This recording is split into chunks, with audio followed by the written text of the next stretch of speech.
Just hours after my wife's funeral, my son and his bride cornered me in the living room. They demanded I hand over the condo, our home of 30 years, valued at over $1 million. I felt betrayed, abandoned, stripped of dignity. But later, sorting through my wife's belongings, I opened a small wooden box. Inside was her secret diary, and the truth inside will burn their world to ashes. Before we continue, please subscribe to the channel and tell us where you're listening from in the comments.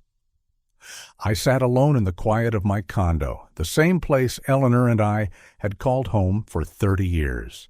The silence after her funeral was crushing, but what broke me more was the betrayal that followed. My own son, Ethan, the boy I once held in my arms, had turned against me. My mind drifted back to all the years of sacrifice, the countless times I had chosen his happiness over my own.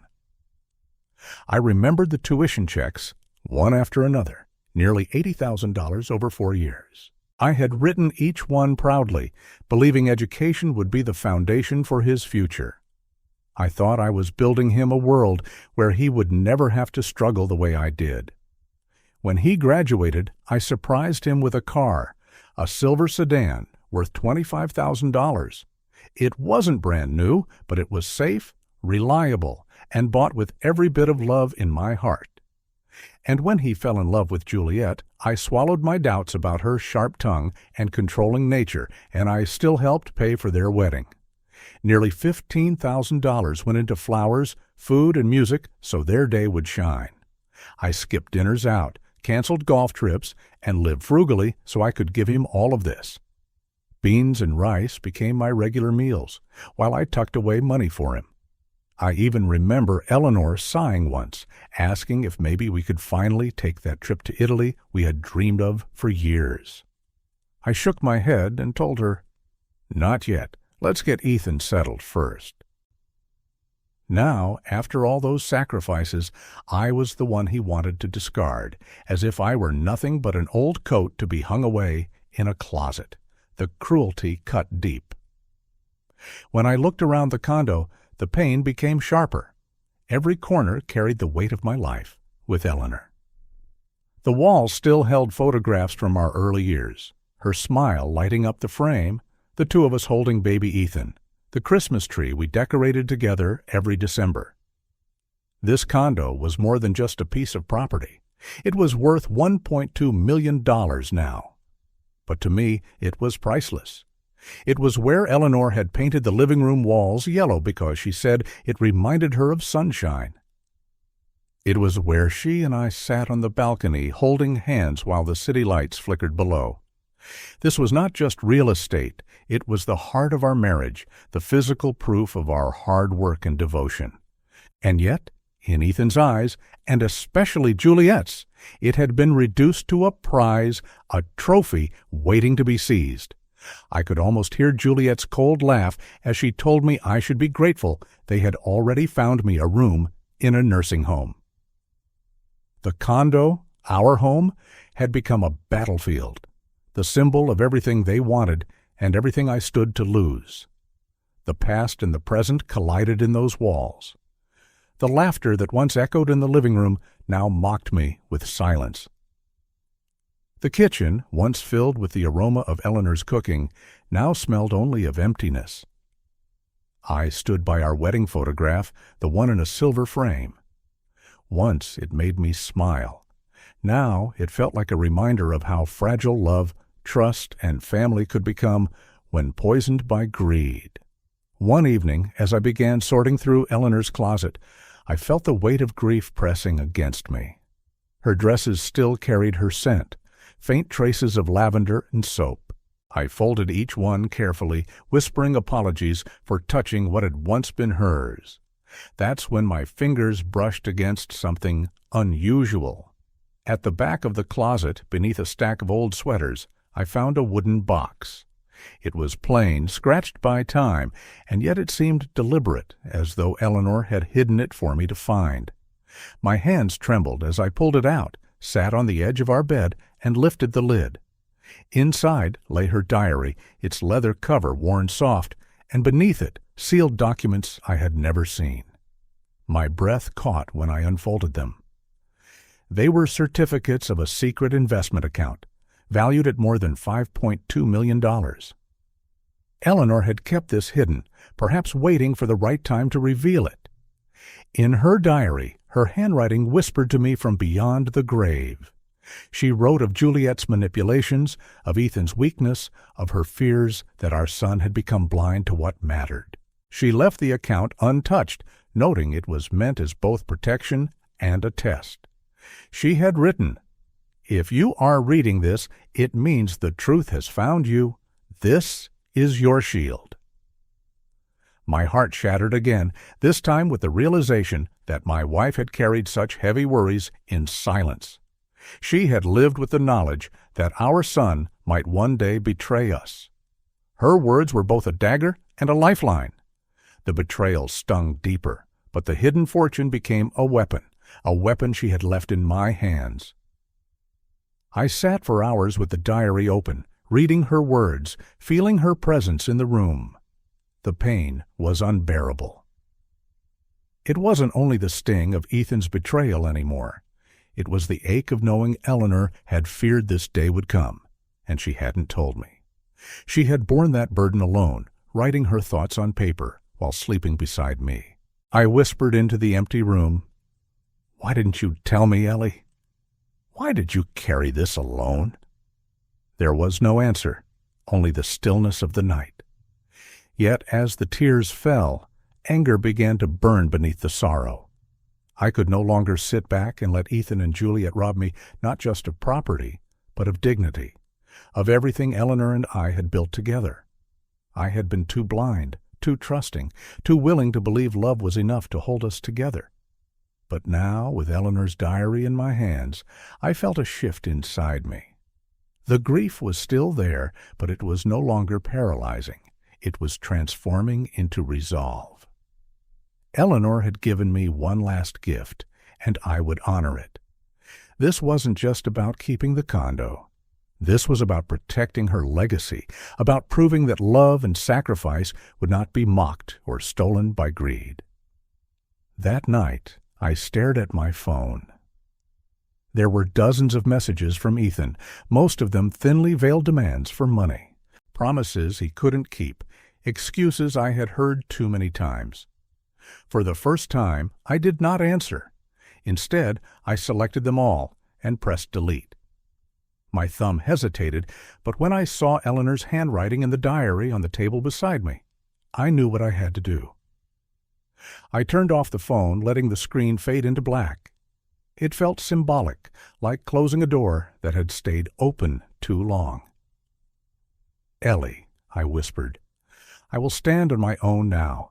I will not beg for his love any more." That simple action filled me with a strength I hadn't felt in years. I realized I didn't need to chase Ethan's approval or endure Juliet's cruelty. I had the power to say no.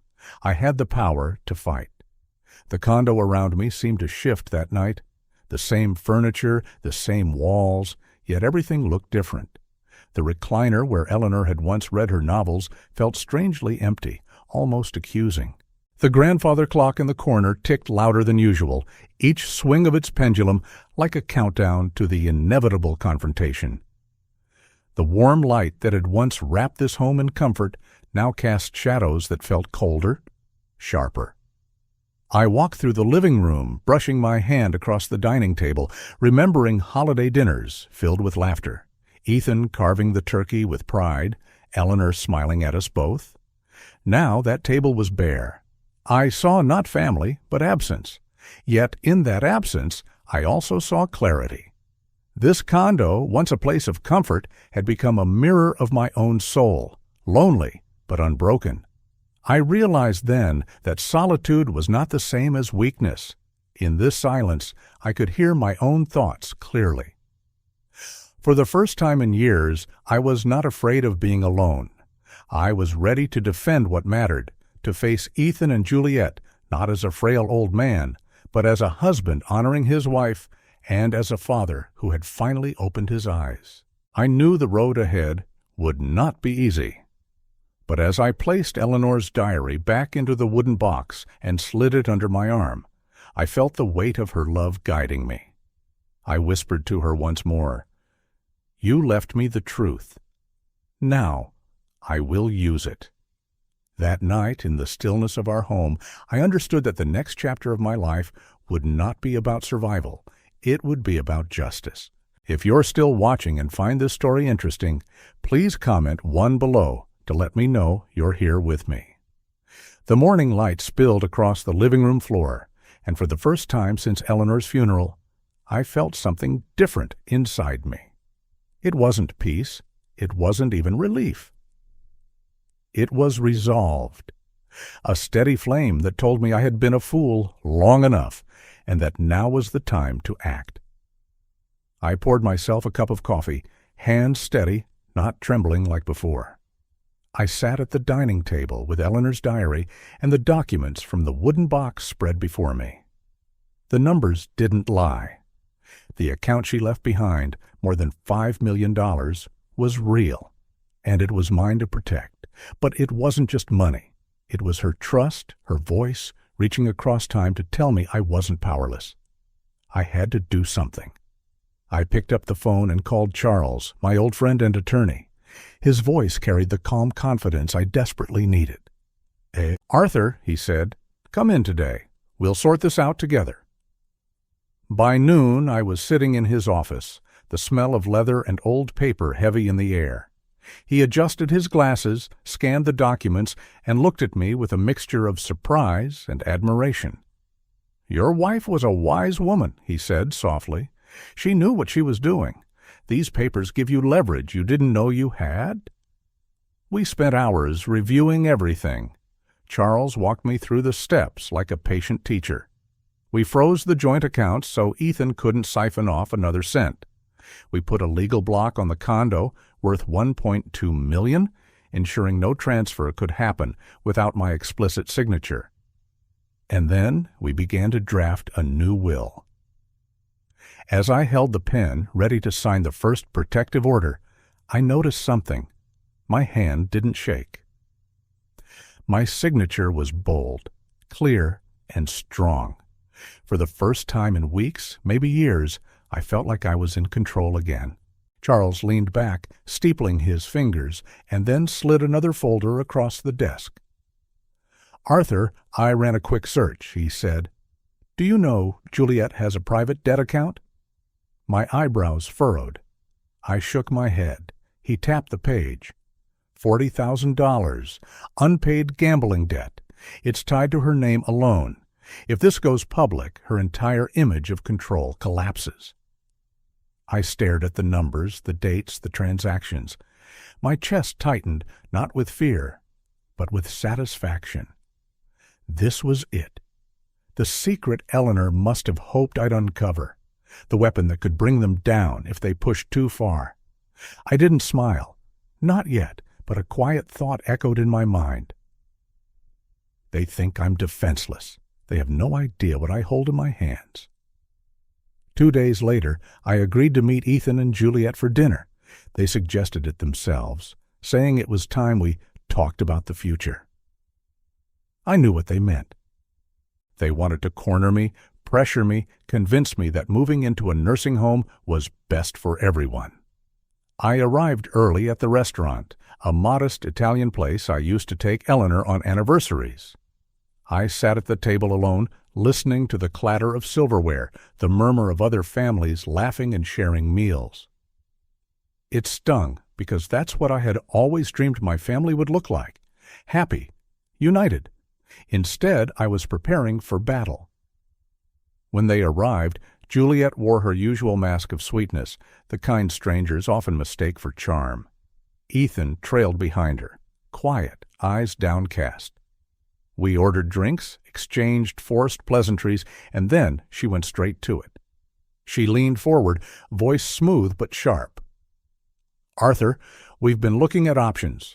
There's a wonderful retirement community just outside the city. You'd have your own room, meals provided, and medical care on site. It's the safest place for you." Ethan didn't even look up. He just fiddled with his napkin, letting her do the talking. I didn't argue. I didn't defend myself. I just sat there, calm, letting the silence stretch. Juliet took my quiet as weakness and pressed harder. It's really the best choice? The condo will be too much for you to handle.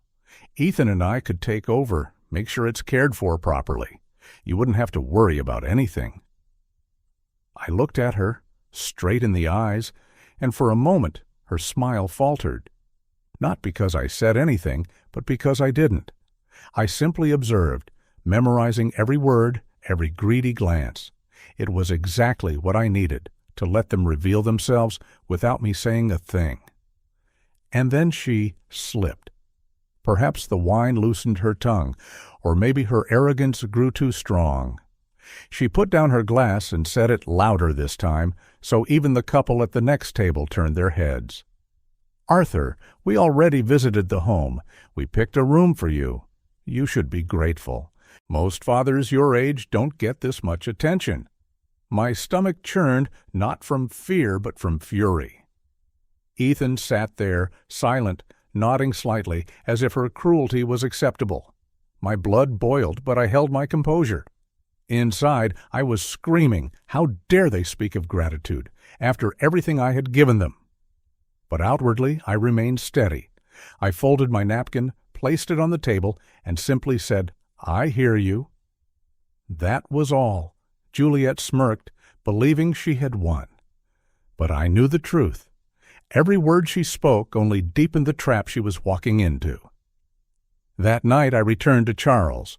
We went over bank statements, legal transfers, and property titles.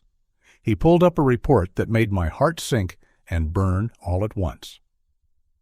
Arthur, he said, pointing at the numbers, in the past 36 months, you've transferred $168,000 to Ethan. Direct deposits, checks, and small gifts. It's all here, and not a single repayment. I leaned back, covering my face with my hands. The betrayal was heavier than I had imagined. It wasn't just talk of a nursing home. It was years of taking, until I was nothing but an open wallet to them. I whispered, all that time I thought I was helping. I thought I was being a father. Charles put a hand on my shoulder. You were, Arthur, but they crossed the line, and now you have the power to stop it. The next morning, I walked into my bank. The marble floors gleamed. The air smelled faintly of polish and coffee. I asked to see the branch manager. She was young, maybe in her 30s, but her eyes were kind. I explained that I needed to secure my accounts and freeze any access other than my own.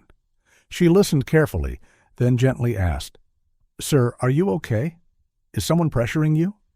For a moment, I couldn't speak. Her question, simple and sincere, hit me harder than Juliet's insults. A stranger cared more about my well-being than my own son. I cleared my throat, nodded, and said, I'll be fine. I just need to protect what's mine. She gave me the paperwork, explained each step, and I signed, my pen moving with certainty. My voice, when I thanked her, was steady, strong. Walking out of the bank, I felt taller, as if a weight had lifted from my shoulders. Ethan called me that evening. His tone was strained, rehearsed. Dad, Juliet and I want to show you something. We've been working on plans for the condo, renovations, upgrades. It'll add value. He sent me a spreadsheet neatly formatted with projected costs and profits. I opened the file, scrolled through, and felt my anger rise again. They were already planning how to profit from a home that wasn't even theirs. Yet I didn't confront him. Not yet. I let him speak, let him believe I was listening. He even brought up an old letter Eleanor once wrote him about wanting him to be responsible. He twisted her words, using them like a weapon to justify his greed. I thought to myself, they're digging through the past just to find excuses. That's not love. That's desperation. I didn't argue. I only said, we'll talk about it soon. He seemed satisfied, not realizing that every word he spoke tightened the noose around his own plan. That night I opened my laptop and typed Juliet's name into the public record search. My heart pounded as the screen filled with results. There it was. The gambling debt. $40,000 unpaid, tied to her personal account. Court notices, pending collections. My breath slowed. Cold, sharp truth stared back at me. Juliet wasn't the perfect planner she pretended to be. She was drowning in debt, clinging to my condo like a life raft. I sat back, the glow of the screen lighting my face, and whispered to Eleanor's photograph on the shelf, "Ellie, this is it. This is the key." The anger I once felt began to transform into something sharper. Strategy, patience. They thought I was cornered, but I was holding the card that would topple everything. The condo felt different again that night. The ticking of the grandfather clock no longer mocked me.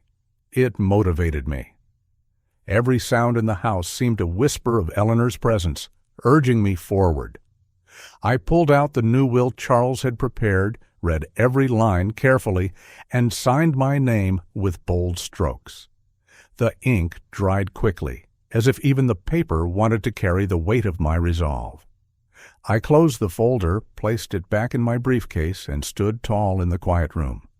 My reflection in the window looked older, yes, but not defeated. Determined. I whispered into the silence. They think I've lost, but the game has just begun. And to you, the ones listening to my story now, I'll ask you this. If you were me, if you had given everything only to be betrayed, what would you do? Comment on one word. Comment justice.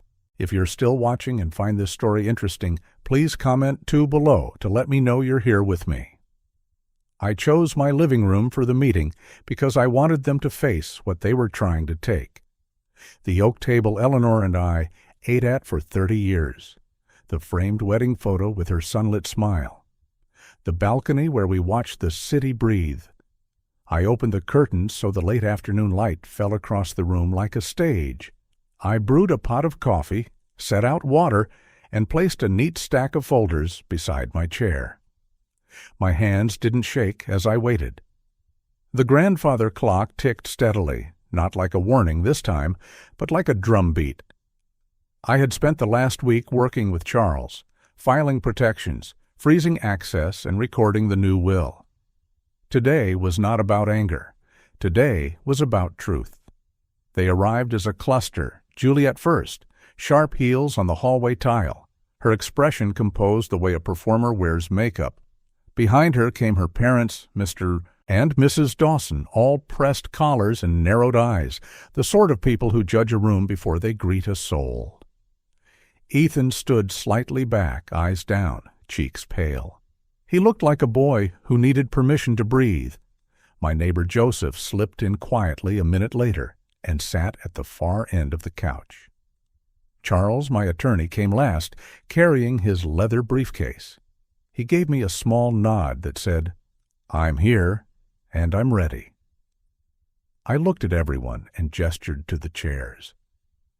Juliet didn't wait for me to speak. She placed a folder on the table, spread out glossy printouts, and pointed to lines highlighted in yellow. "We've prepared a transition plan," she said. "It's time to move you to a safer place. We toured a wonderful community. They have doctors on site, housekeeping, and everything you need. The condo will be too much for you going forward." She lifted her chin toward Ethan as if cueing him, and he murmured something about stress and safety. Mr. Dawson added that he'd spoken to an appraiser and confirmed the market was still hot. Mrs. Dawson smiled like a person passing a sentence. Their words floated in the room, thin and practiced. I let them talk. I let them feel the rhythm of control they thought they owned. Then I folded my hands and nodded once. "I appreciate you all coming," I said, voice even. "We will handle this one topic at a time." Juliet mistook that for surrender. She slid another sheet forward, a color chart showing renovation costs and projected profits. With a modest kitchen upgrade and new floors, we could add at least $80,000 in value within 6 months, she said, tapping the numbers with a manicured nail. It's not just good for us, it's smart for you. I turned to Charles. Why don't we start with the accounts? C'est tel moi? Spaint. Charles opened his briefcase and set out documents like a quiet magician. As of last week, he said, all accounts solely owned by Mr. Arthur are secured. Any joint access has been revoked. Any third-party auto transfers have been terminated. He slid a paper across to me, and I laid my palm on it. Additionally, he continued, a legal hold is recorded on the condo. No sale, refinance, or transfer can occur without Mr. Arthur's signed authorization. Juliet's smile froze. That seems premature, she said, eyes flicking to Ethan. Mr. Dawson leaned in, lips thinned. You can't just lock us out of the conversation, he said, as if the home were a meeting room and not my life. I didn't look at him. I looked at Ethan. You told me you wanted to talk about the future, I said. We're talking about it, with facts. My voice was steady, not loud, not trembling, just steel set into words. Joseph cleared his throat softly. He was 70 with careful eyes and hands that had fixed more neighbors' sinks than anyone could count. I just want to say something small, he said, voice gentle but clear. I've known Arthur for 15 years. I've seen him shovel snow for folks half his age, carry groceries for the widow on the 3rd floor, and read to the kids next door when their mama worked the night shift. I watched him for the last weeks. He's lucid, he's steady. He makes his own bed at 6 in the morning and waters Eleanor's plants every other day because that's what she likes. He's more capable than most men I know. He looked toward me and nodded once. That's all. Mrs. Dawson shifted, uncomfortable. Juliet pressed her lips together and tried a different angle. We're concerned about capacity, she said. You've made rash decisions lately. You gave away money. You canceled the help you need. She glanced at Ethan again. We're only trying to do the right thing. Charles opened a second folder. We'll address money, he said. Let's start with clarity. Over the last 36 months, Mr. Arthur transferred $168,000 to Ethan. Rent, credit cards, car insurance, miscellaneous. None of that was repaid. He tapped the ledger. The numbers sat there, black on white, as calm and merciless as truth. There's also a wedding guarantee of $55,000 still outstanding in the venue's records. The venue has been notified that the guarantee has been withdrawn. The air shifted like a room noticing a storm. Ethan blinked, then swallowed. Dad, he began, you said you wanted to help. I did, I said, not unkind, not soft either. And I did help, but help and entitlement are not the same word. Juliet jumped in. Those transfers were gifts, she said quickly. You can't throw those at us now like a bill. We planned our lives around your support. Exactly, I said. You planned your lives around my support. Not your work, not your budget, my support. That was the plan. Her cheeks flushed. Mr. Dawson muttered that this was getting away from the point. Mrs. Dawson said words like respect and duty, as if taste could sweeten poison. I let their noise run out. Then I reached for the small digital recorder next to my water glass. I pressed play. The speaker crackled, then delivered Juliet's voice, clean and bright like glass that cuts. He's about to fall. The condo will be ours soon. Silence swallowed the room. Juliet's eyes went wide, then narrowed into rage. You recorded me? She demanded. I didn't need to, I said. A staff member at the venue turned in a flash drive left on a table.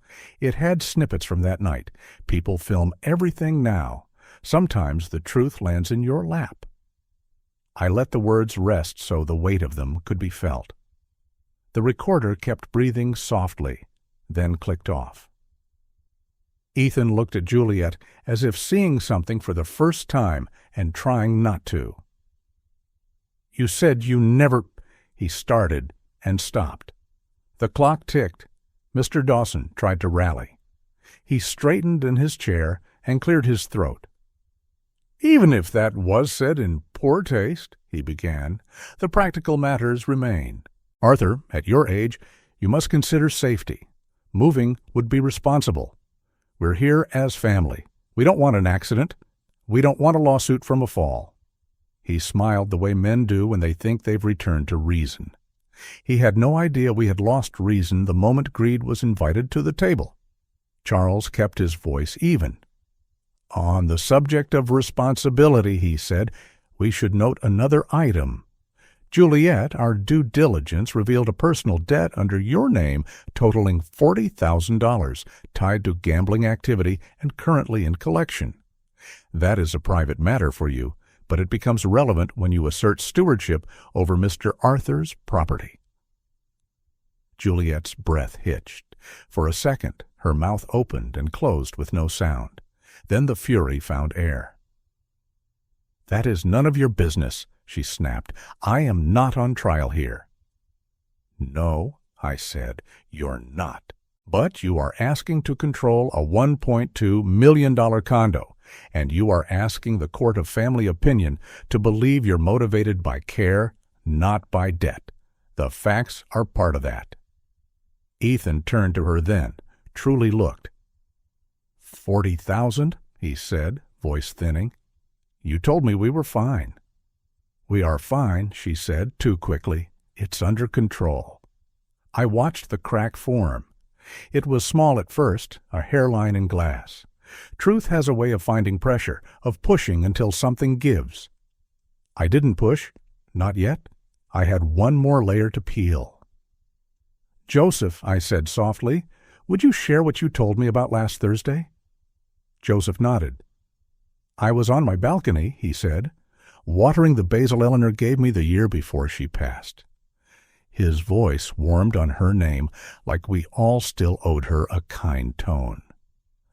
"I saw Juliet with a man carrying a clipboard. He was measuring the hallway, taking pictures of the door. When they noticed me, they left fast."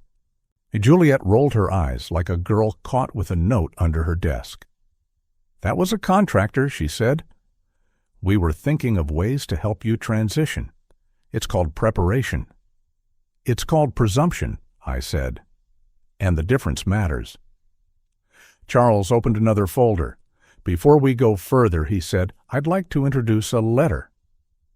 He placed a sealed envelope on the table. Heavy paper, my name in Eleanor's round hand. I knew the feel of it before I touched it. I slid my finger under the flap and unfolded the pages. Her voice came back to me as if she were in the next room. "If you are reading this," she had written, "it means the truth has found you. I kept the fund quiet, not because I didn't trust you, but because I feared our son would one day be tempted to trade his character for comfort. If that day ever came, I wanted you to have a shield. Use it with mercy where you can and with strength where you must." I let out a breath I didn't know I'd been holding.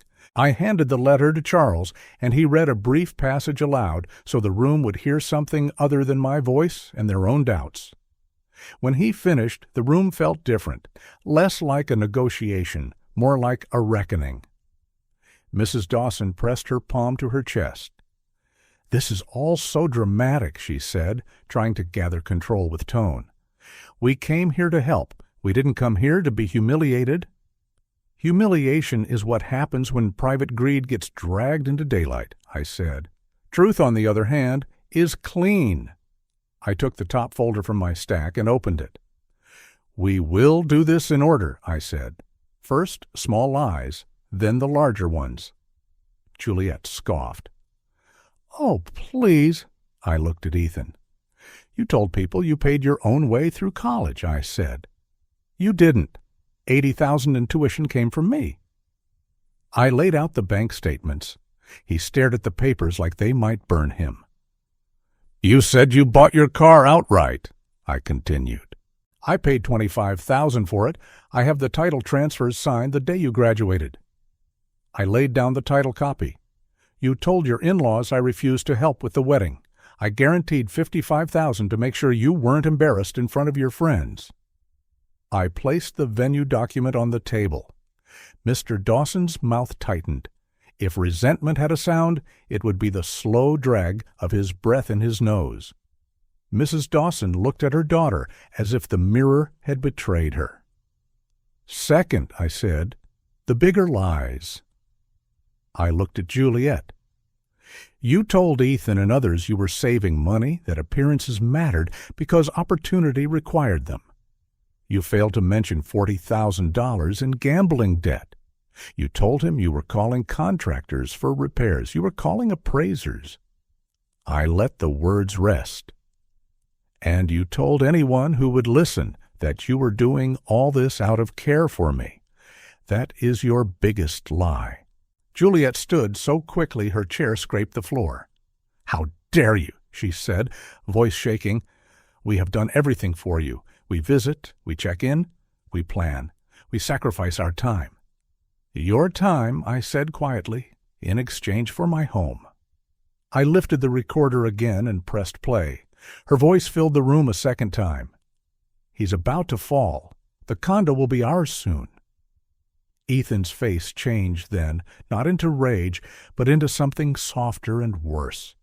Fear, not fear of me, but fear of the life unraveling behind his wife's words. He looked at her, the way a man looks at a fire spreading from the stove to the curtains. "You told me that was a misunderstanding," he said. "You told me you meant we'd help him downsize." "I did," she said, too fast. "That's what I meant." "You said our," he whispered. "You didn't say his. You said ours." She opened her mouth, then closed it, then opened it again with a new tactic. "Even if I said that," she snapped, turning back to me, "it was only because you weren't acting responsibly. This condo is too much. Your accounts were all over the place. You were throwing money—" "At you," I said, not loud, not unkind. "I was throwing money at you?" Her face flushed with anger that had nowhere to go but louder. "Fine," she said. "So we take the condo, we make it better, we sell it, we pay bills, we build a future. That is what adults do. That is what family does. You should be grateful we're even including you in decisions." Charles didn't flinch. He laid out the next set of papers. "In light of all of this," he said, "Mr. Arthur has executed a new will and trust documents. The condo is placed into a protective trust. It will be maintained as Mr. Arthur's primary residence for as long as he wishes. Upon his passing, it will be donated to the Eleanor Hughes Elder Defense Foundation to serve as a community center for seniors at risk of financial abuse." He glanced at me, and I nodded.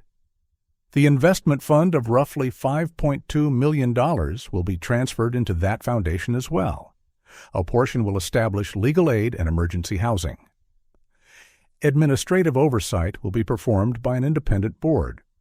Joseph has agreed to serve as a community liaison.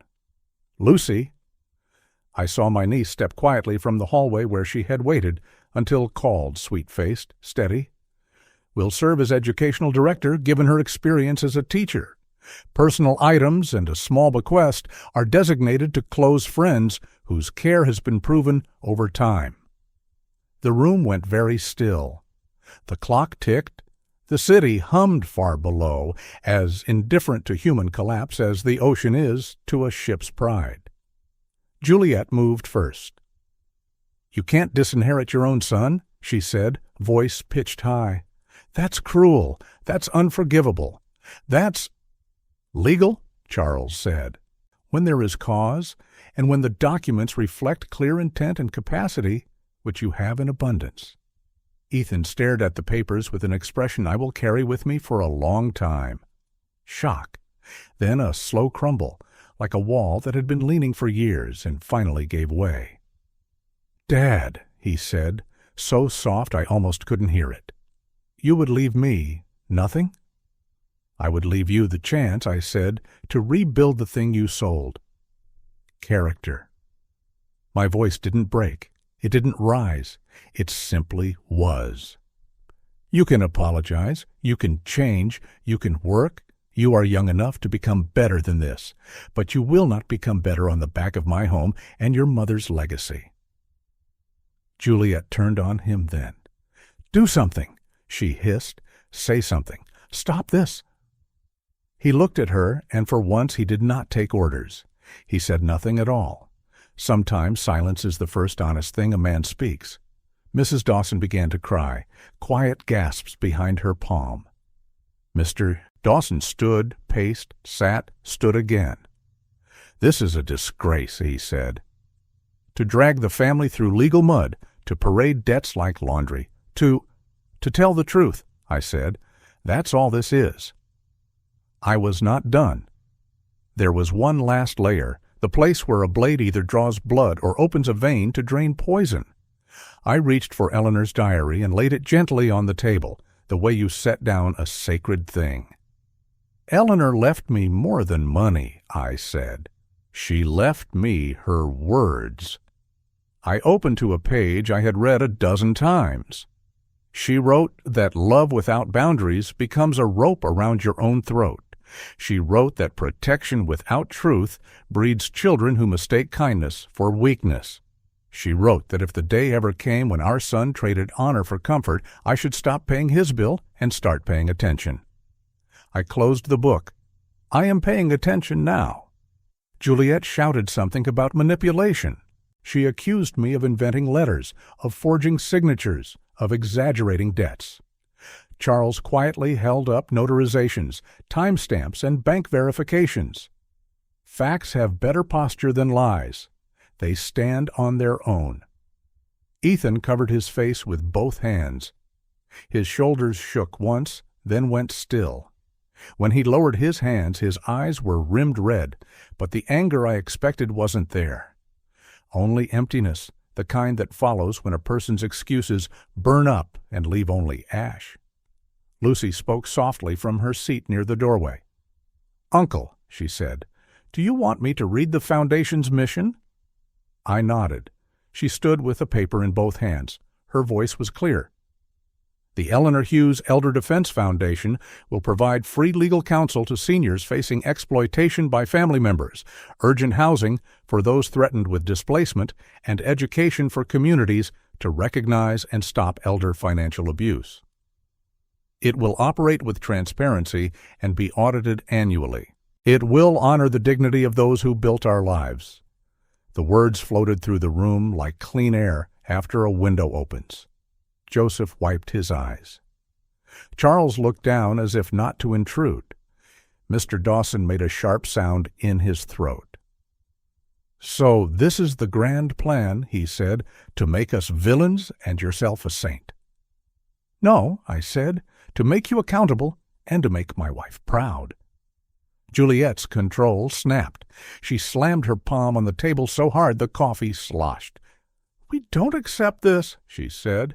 "We won't sign anything. We won't leave. We will fight." "You are free to do as you wish," Charles said. "But you should know the protections are already filed. The will is executed. The trust is funded. And if you attempt to harass, coerce, or defame Mr. Arthur, we will seek restraining orders and press charges as needed." His voice never rose. "It didn't need to." Ethan stood slowly. He looked smaller than I remembered him as a child. He looked like a man who took a shortcut through his character and got lost. "You said it was handled," he said to Juliet, not loud, not soft, simply broken. "You said the debts were small. You said he'd be grateful. You said we wouldn't have to push." He swallowed. "You said we were doing the right thing." She stared at him in disbelief. "Are you blaming me? You wanted the condo, too. You wanted the upgrades and the profit and the parties. Don't you dare pretend you're innocent." Their words turned on each other, sharp edges in a small room. Mr. and Mrs. Dawson tried to insert calm, but it came out as an accusation.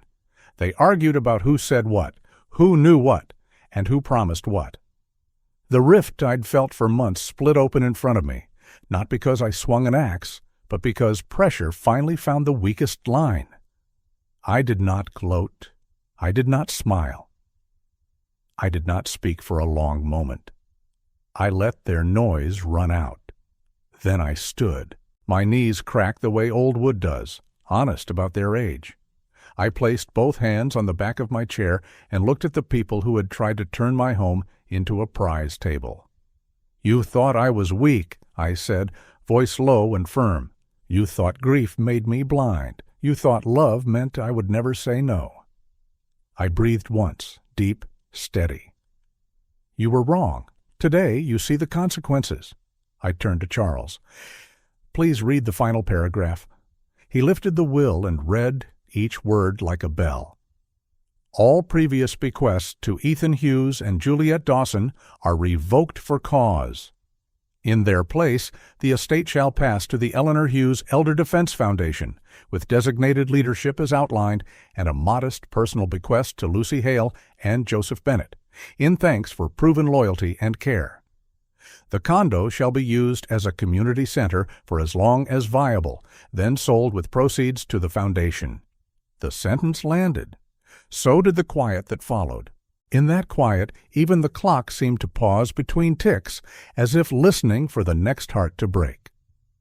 Juliet reached for her phone and began to dial furiously. "We'll see you in court," she said. "We'll show you. We'll tell everyone you're senile.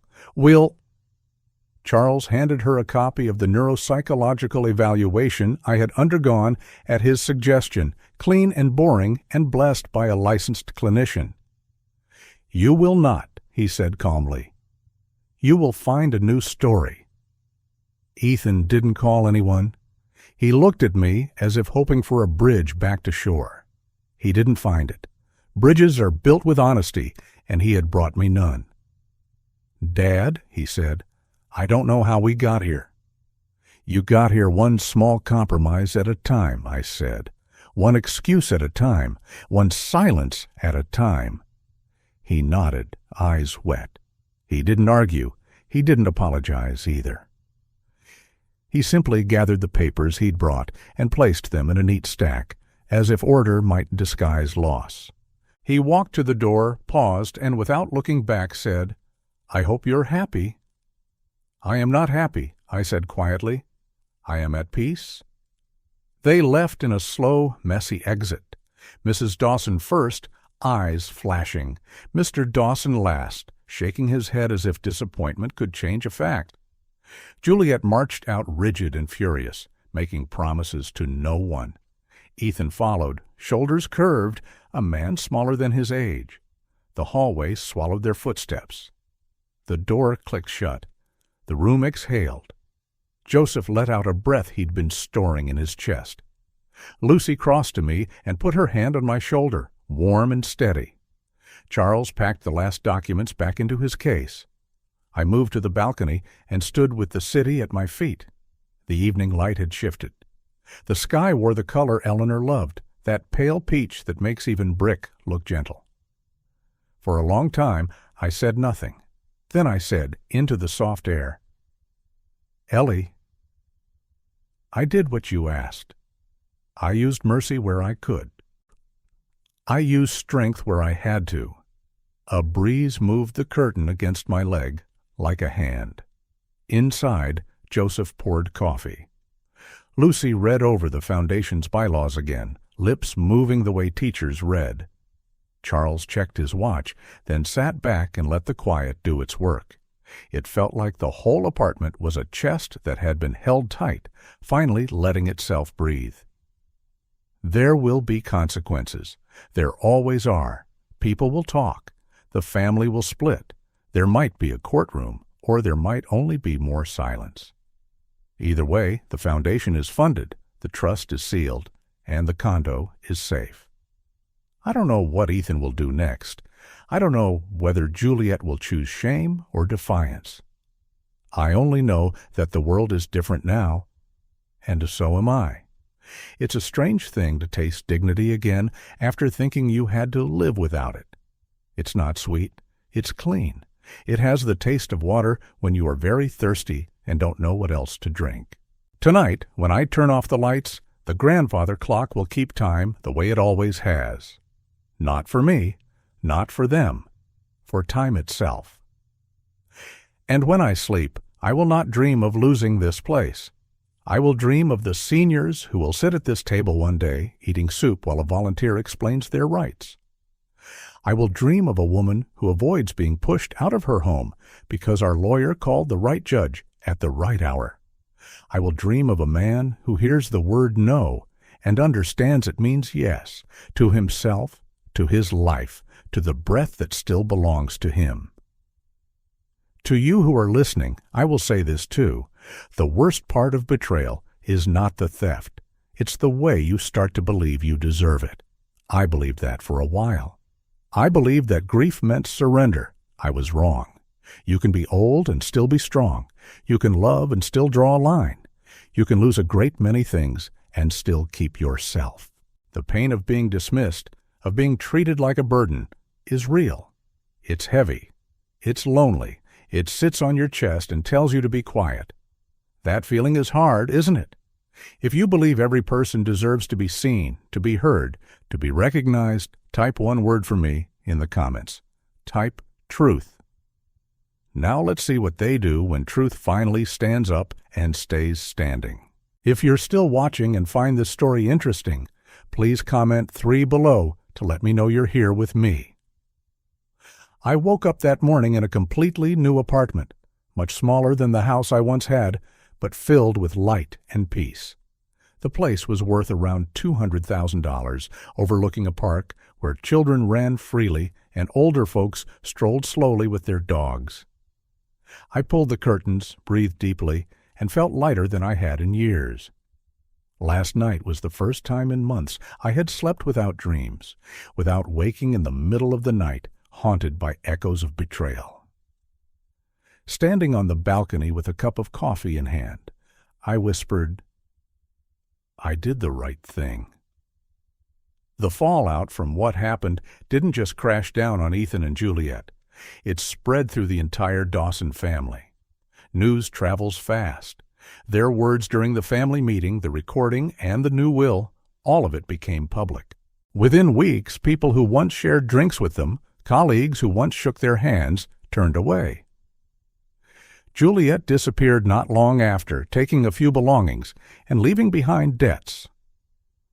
I heard she ran off to another state with a man who didn't know what baggage she carried. Ethan stayed, but he stayed alone. Friends avoided him, relatives refused to answer his calls, and the weight of unpaid bills pressed down until even his car was repossessed. Meanwhile, my old condo no longer belonged to me alone. It officially became the headquarters of Eleanor's Legacy Fund. The living room that once held my silence now had a sign on the wall. Eleanor Hughes Elder Defense Foundation. On the opening day, about 20 people came.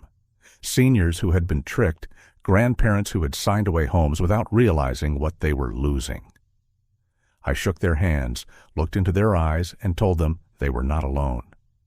In their smiles and their tears, I saw Eleanor. She used to say, if one day we have more than we need, let's use it to protect those with less. That day, I knew she was right there with me. The first $250,000 from Eleanor's Legacy Fund went out quickly. I witnessed, with my own eyes, an 80-year-old woman reclaim ownership of her $400,000 house that her son had tricked her into signing away. She hugged me, trembling, her tears soaking into my shirt, as if holding on to the life she had nearly lost. That moment taught me something money alone never could. It wasn't about the numbers. It was about dignity, shelter, and memory. And for me, giving back became the truest way to heal. I started living differently. Every morning I spent half an hour tending a tiny balcony garden, roses and tomatoes, just as Eleanor loved. I joined the local library's book club, where I met new friends my age, each carrying their own scars but still choosing to move forward. I walked the park trails, struck up conversations with strangers, and rediscovered the simple kindness of the world. I had once believed my life ended in the shadow of betrayal. Instead, it was just beginning again. Now and then, news of Ethan reached me. He tried applying for jobs but was turned away. I heard whispers of his bankruptcy filing, debts climbing over $100,000. As for Juliet, her new life didn't last long. The man she clung to left her once he discovered her financial mess. That wasn't something I celebrated. It was only confirmation. Greed and lies can give a short-term gain, but sooner or later they collect payment in full. One afternoon, a letter arrived. It was from Ethan. He wrote that he regretted everything, that Juliet had influenced him, that he had been wrong to put money before his father. He begged for a chance to explain, to apologize. I sat by the window, reading his words over and over. My chest tightened, but not because I longed for reconciliation. I realized I didn't need his apology anymore. Forgiveness wasn't about letting the betrayer back into my life. It was about setting myself free from the weight of hatred. I folded the letter, tucked it into a drawer, and never replied. "I don't need them anymore," I whispered to myself. I have me. The months that followed brought new meaning. I volunteered more at the senior center. I listened to stories of people who had been forced out of their homes, bullied by greedy children, and yet found hope through the fund Eleanor inspired. Every story hardened my resolve. I hadn't just protected my own assets. I had turned my pain into power for others. That was the real victory. One spring morning, while walking through the park, a little boy ran up and handed me a wildflower. His eyes sparkled as he said, "You're a hero, mister." I laughed, patted his head, and felt something shift inside me. I didn't need titles or recognition. Peace and truth were enough, and I had both. Looking back, the lessons are clear. For parents, love is important, but love must have boundaries. Without them, it becomes a trap set by your own children. For children, selfishness and greed may seem like shortcuts, but they always end in ruin. And in today's world, where money so often overshadows relationships, character and truth remain priceless. They cannot be bought, and they cannot be stolen. My journey had reached its end. But every day I opened the window of my little apartment, looked out over the park, watered Eleanor's flowers, and listened to children laughing. I knew each moment was proof. Proof that I had chosen the right path. Proof that I had stepped out of the darkness and would never return. If you're hearing my story, let me ask you something. What lesson did you take away from it? Comment below and carry it into your own life. The story has come to an end. I hope it has brought you valuable lessons and insights. If you enjoyed this content, please like, share, and subscribe to the channel so you won't miss the next video. Goodbye, and see you again.